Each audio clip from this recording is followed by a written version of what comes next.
What's going on, everybody? Walter with the RC Addiction vlog. Hey, we're back at it. We're back on the workbench. We've got the JLU project in front of us, and we're finally going to tackle the project of putting together these shocks. I've already went ahead and put a couple of these together and tested out what we want to do for the build as far as the spring rate. Because these shocks do come with 4 different spring rates. They come installed with a spring, and then there's 3 other different settings that come in the bag that you can test.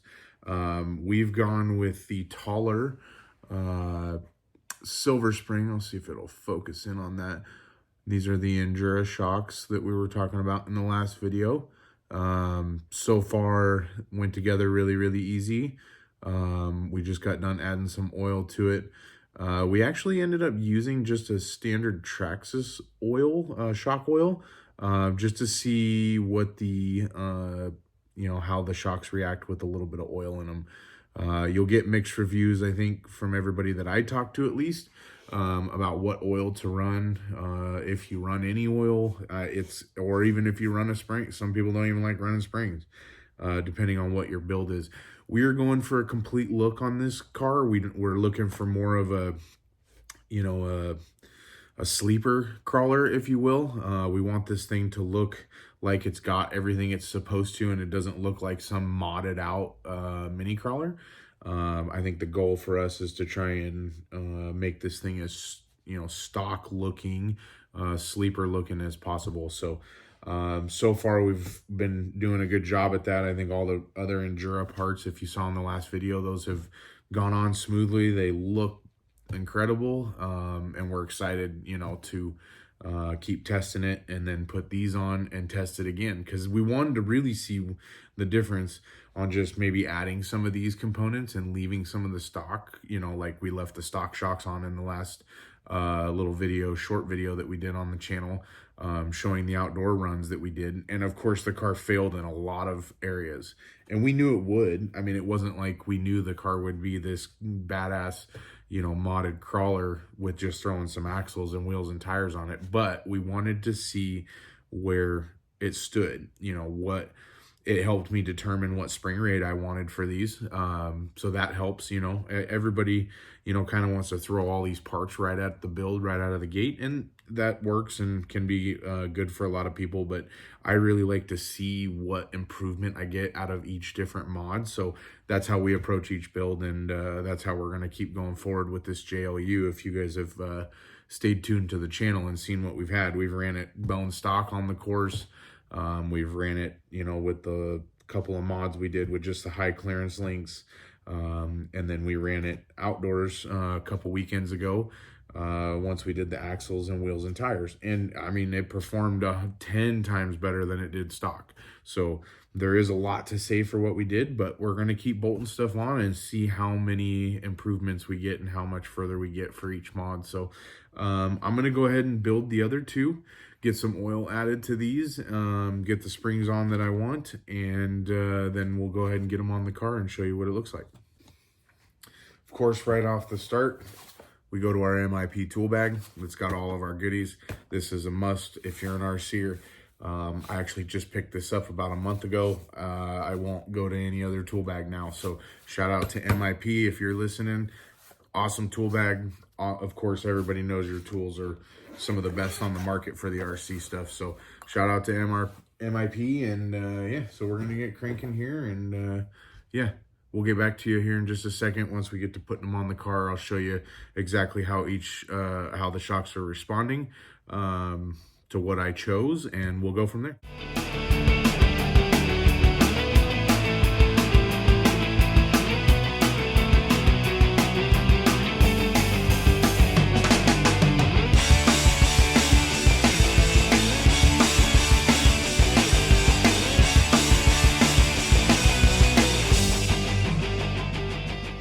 Okay, so this is what I hate the most about doing shocks. Those little O-ring setups that you got to do on the eyelets. Pain in the butt, especially with my fat little sausage fingers. So we've got the back end of the car part. We're going to get one shock off, get one shock on. Now, I know this is going to be extremely tough for me to show on the video, but so these little aluminum spacers that they send you are for you to duplicate the ball cup setup on the stock shock setup. So when this will go on the inside between the eyelet of the axle and the eyelet of the shock. This will be your spacer between that. So they've sent us some thick and some small, or a little bit thinner ones, depending on what setup you have going on. What we're going to do is we're going to use the thicker ones because we have the much wider setup. We're going to try and get those shocks as far out on the axles as possible. I think that's going to be maybe our best baseline setup, but we'll see. That's the whole idea behind this, is we'll throw it on, we'll test it. If not, then maybe we'll go to the thin. I'll keep you posted. But we're going to keep cranking away and get these rears on. We'll get the fronts assembled and get the fronts on. So let's keep going.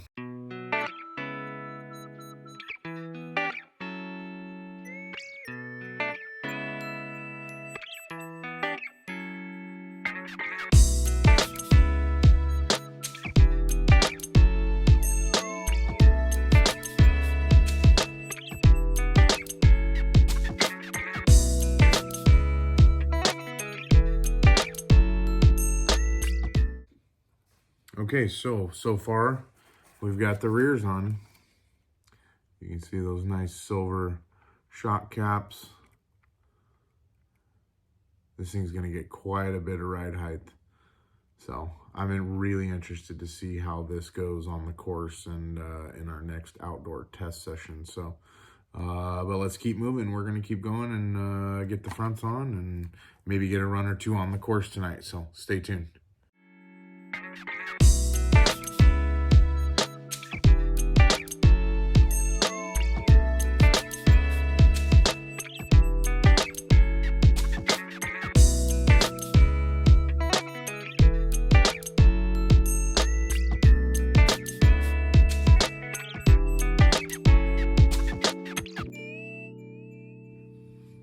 Okay guys, they're on.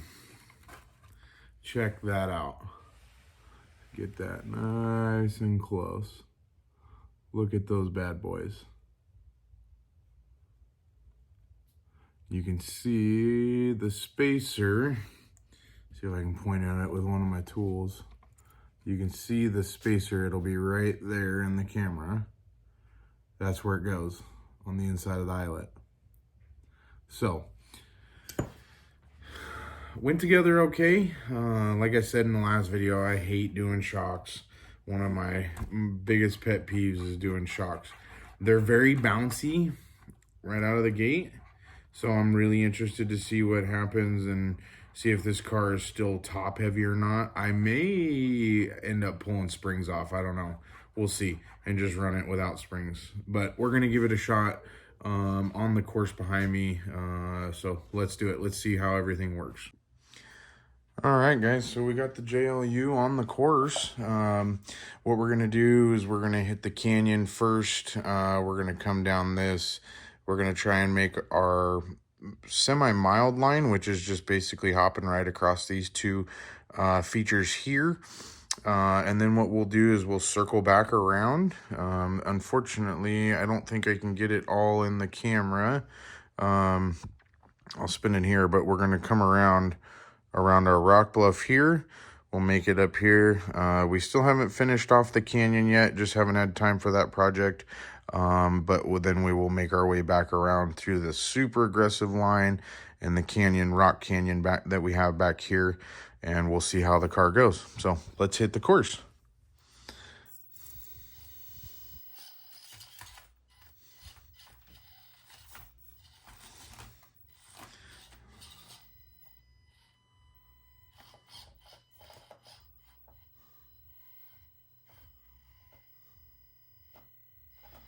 Now keep in mind, guys, we still have done no electronics upgrades. We are still working on stock electronics.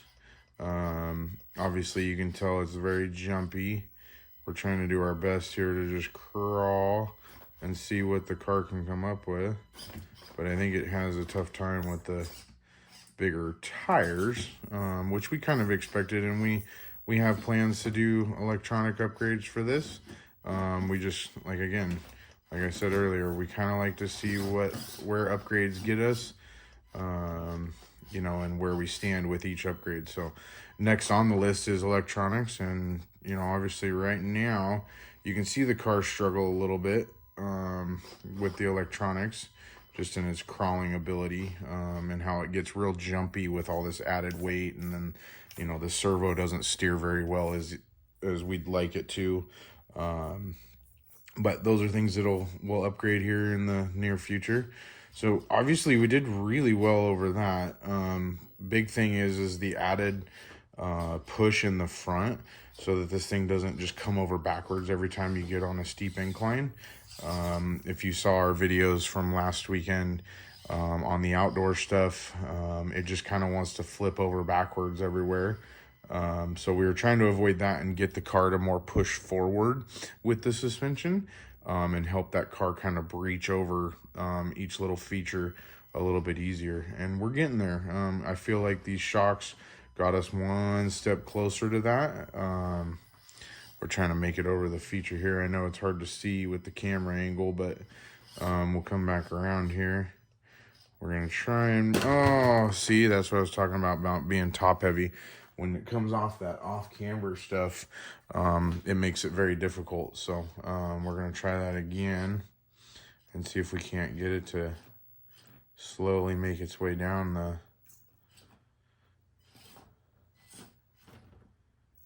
I am really impressed with this Spectrum electronics and how hard the braking is. This thing holds at a very dramatic angle when you're going downhill. See, like right there, that's pretty impressive for travel on what I'm getting out of the shocks. I know it may not look like much, but I feel like I am getting quite a bit of more travel out of these things compared to the stock. And I have ride height basically set as low as I can. All right, so let's take a look. Let's make it over this. We'll make a pass through the canyon here, our little rock canyon. These new tires from Injora and these beadlock setups were well worth the money as well. Have just done wonders to how much grip that the car has. We're going to see how well it does backing up. There we go. Little side hill action. Okay, so now what we're going to do is we're going to take the line through the rocks here and make our way around the canyon here. That's a very aggressive line. It dips down very, very low, and then you have a nice crest in the middle. And we're going to see how it reacts now with the new suspension. So let's give her a whirl.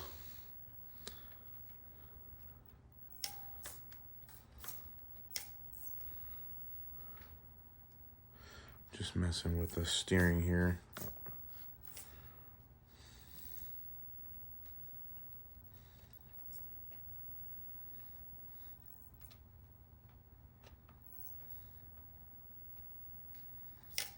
Okay, here we go. See if we can't get this thing to go up and over. Like I said, guys, there's obviously the restrictions of electronics, and I know that.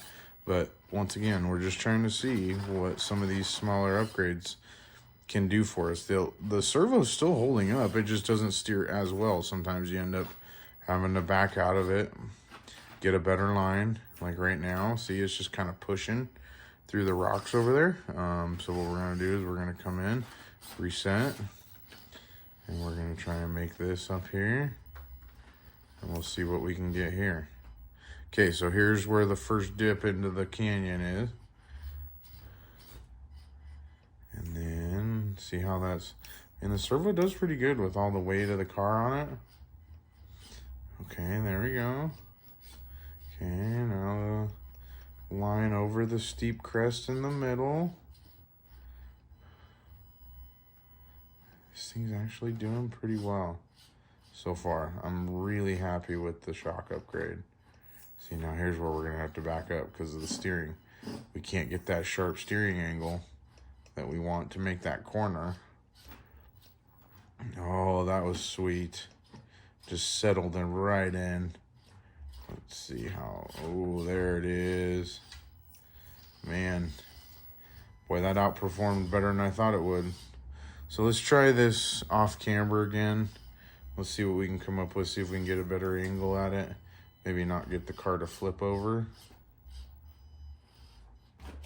Nope, definite fail on that one. So yeah, maybe we'll try the other way. We'll see if we can get any better that direction. I doubt it, but we've got kind of a cool feature here at the bottom where you have to crawl through these rocks and over the rocks first.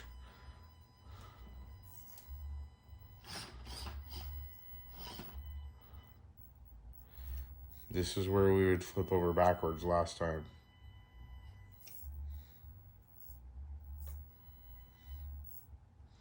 And you can see we're basically balanced right there.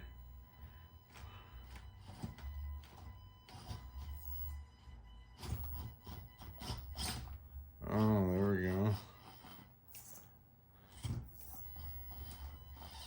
See if we can't make our way up. There we go. That was the line we were looking for. Oh yeah, there it is. Okay, now since we don't have the steering wheel, okay guys, well that's a wrap. We've got our first test hits done with the new shocks. Just to give you a sweet comparison, so here's our cool stock Scx24 shock. Give you a good picture of that. Obviously very tiny. And here is what we put on. Give you a good shot of those from the back. Oh, that booty. And man, let me tell you, those shocks, they work great.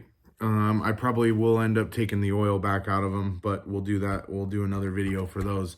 I'll probably mess with 3 or 4 different settings just to see what works the best. But we're also probably going to go do some test hits outside with this setup first, because still haven't really decided whether we want to, you know, build this thing for the outside course at our undisclosed location that we've normally test at, or if we want to do, you know, if we want to keep these for just the course. I mean, the course is good for testing and tuning and getting things dialed in, but I think the outdoor stuff is where it's at. Is, you know, you got way more stuff you can do. But yeah, hopefully you guys enjoyed this video. I know building shocks is kind of a boring deal. That's why I was dreading doing it. But cool part is, so here, let me show you. The cool part is that Injora sends you, you know, multiple different shock or spring setups. You get, like I said, I think 4 different spring ratios with your kit to choose from. I probably picked the stiffest right out of the gate. I probably should have went a little softer, but that's okay. That's why we make these changes. That's why we try to test these things out and see what works the best. Again, thank you to Injora for making these parts just as going on to cars as easy as possible. It makes my job very easy. And yeah, MIP for getting us the good tools to work on these cars. And make sure you like and subscribe the video, guys. It's RC everything around here. Kids are into it. We've still got the C10 here that we've been, you know, messing with. This is my build. This is actually going to probably get more goodies than anything. But that's a whole nother series of stuff. So, but for now, it's kind of just sitting to the side. The other project that we've been working on is the Bronco, the TRX4M Bronco, our black and gold beauty. If you haven't seen any of the videos of that, check that out. We've also got a bunch of the Injora parts on this. We did their axle and high clearance links and a bead lock and tire setup from them as well with these gold wheels. They were just looks super rad on these Broncos. So yeah, thanks for watching, guys, and we'll see you guys next time.